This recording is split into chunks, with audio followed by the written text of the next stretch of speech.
छोटे में शोपियां के बारे में बताता हूं। जैसा कि कोर कमांडर साहब बता ही रहे थे कि ये बहुत ही एक संजीदा सा ऑपरेशन था, और जब से मैं यहाँ पर आया हूँ मैं आपको ये भी बताता रहा हूँ कि कोर कमांडर साहब और नदन आर्मी कमांडर साहब बार बार दो ही चीज़ों पे एम्फेसाइज करते रहे हैं।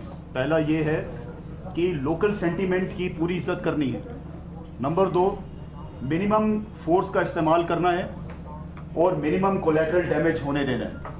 तो ये 3 कोई भी बुनियादी ऑपरेशन में मेरे सिद्धांत रहते हैं, और आईजीपी साहब के साथ हम मिलके अपनी तफ्तीश बनाते हैं। अब क्योंकि इस केस के अंदर शुरू में ही टेररिस्ट जो हैं मस्जिद के अंदर चले गए थे, तो आईजीपी साहब और मैं खुद मौके के ऊपर गए हैं। वहाँ पर शोपियां पुलिस, सीआरपीएफ और 44 आरआर डटी हुई थी मौके के ऊपर। अब अगर हम इस सिचुएशन को ठीक तरह से एनालाइज करते हैं तो क्लियर कट हो जाता है कि हमने शुरुआत करी है सबसे पहले मौलवी साहब को अंदर 2 बारी भेज के। मौलवी साहब खुद गए हैं, उन्होंने दरख्वास्त करी है अंदर टेररिस्ट से कि आप बाहर आ जाइए। उसके बाद हम लोगों ने उसके भाई को दोबारा रात को तकरीबन 12 बजे एक बारी फिर भेजा है।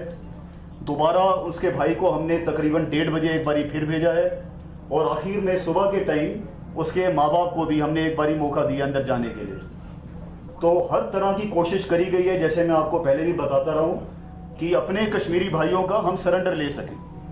पर जब हमारे को जवाब नहीं मिला है, फिर हमने धीरे से पहले ऑटोमेटिक फायर और उसके बाद ग्रेनेड तक का हमने इस्तेमाल किया है, छोटे वाले ग्रेनेड। और कोर कमांडर साहब का बार बार हमारी तरफ यही पैगाम आ रहा था कि मेरे को इससे ज़्यादा और कोई फोर्स का वहाँ पर इस्तेमाल नहीं चाहिए, ताकि जो पाक जगह है उसको पाक ही रखा जा सके। इसी हालात के अंदर क्योंकि हमारे ट्रूप्स जो हैं बड़े रिस्ट्रेन के साथ अपने आप को ऑपरेशन करना पड़ रहा था, उसकी वजह से उनको स्प्लिंटर इंजरीज हुई हैं। और बहुत ही बहादुरी से लड़ते हुए 44 आरआर शोपियां पुलिस ने फाइनली सुबह 5 टेररिस्ट को न्यूट्रलाइज किया है, और उसके बाद अभी तक मौके पर मस्जिद के अंदर डिप्लॉयड हैं, ताकि मस्जिद को साफ करके जितना उसको हम रिस्टोर कर सकते हैं उसको रिस्टोर कर बिल्कुल ठीक हालत में वापस दोबारा सोसाइटी को दे सके। तो ये था आपकी पहली ऑपरेशन। और दूसरी ऑपरेशन, जैसे आईजीपी साहब ने बताया, 42 आरआर ने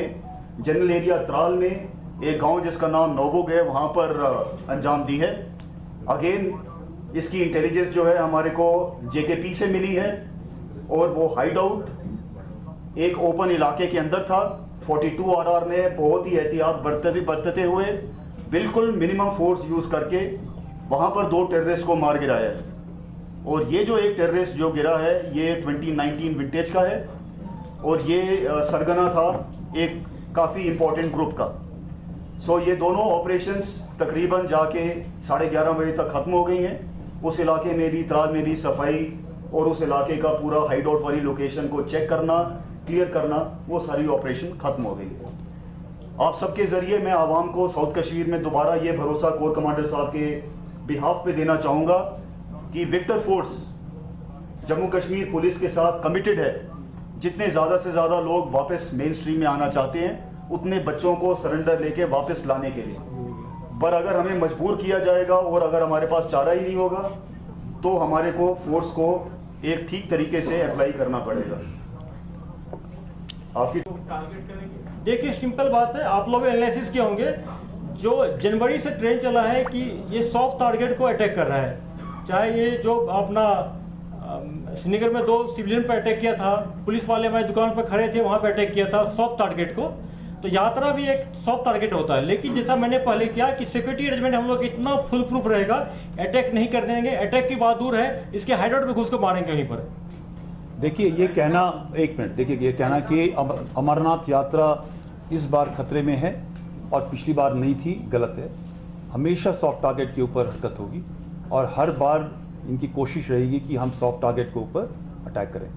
जो प्रोटेक्शन का सिस्टम है वो पूरा उसका फुल इंतजाम किया जाएगा और ये यकीन करा जाएगा कि हर साल की तरह इस बार भी अमरनाथ यात्रा पूरी सक्सेसफुल हो। साहब, शोपियां से कुछ अनकन्फर्म रिपोर्ट्स है कि लॉ एंड ऑर्डर सिचुएशन में 3 लोग जख्मी हो गए, उनको अस्पताल में भर्ती किया गया। आपका बिल्कुल करना ठीक है। जब हम लोग कॉर्डन लगा रहे थे तो वहाँ पर मिसक्रेंट एलिमेंट काफ़ी स्टोन पेल्टिंग किया था, तो हम लोग को पंप एक्शन यूज करना पड़ा, जिसमें 3 को माइनर इंजरी है, तीनों स्टेबल है। अब इसमें 2 सवाल और है। पहला, क्या हम ये रिपोर्ट कर सकते हैं, क्योंकि परसों का मतलब हालांकि आपके यहाँ से स्टेटमेंट तो नहीं आया, किसी लोकल न्यूज एजेंसी को आपने स्टेटमेंट दिया था कि ये चीजें रिपोर्ट करनी नहीं है, तो किस हद तक नहीं करनी है? क्योंकि देखिए आप लोग, मैं बार बार कहता हूँ, मैंने अपने डिस्ट्रिक्ट एसपी को रिटर्न ऑर्डर लिख के दिया है। कोई ये शर्माने छिपाने की बात नहीं है।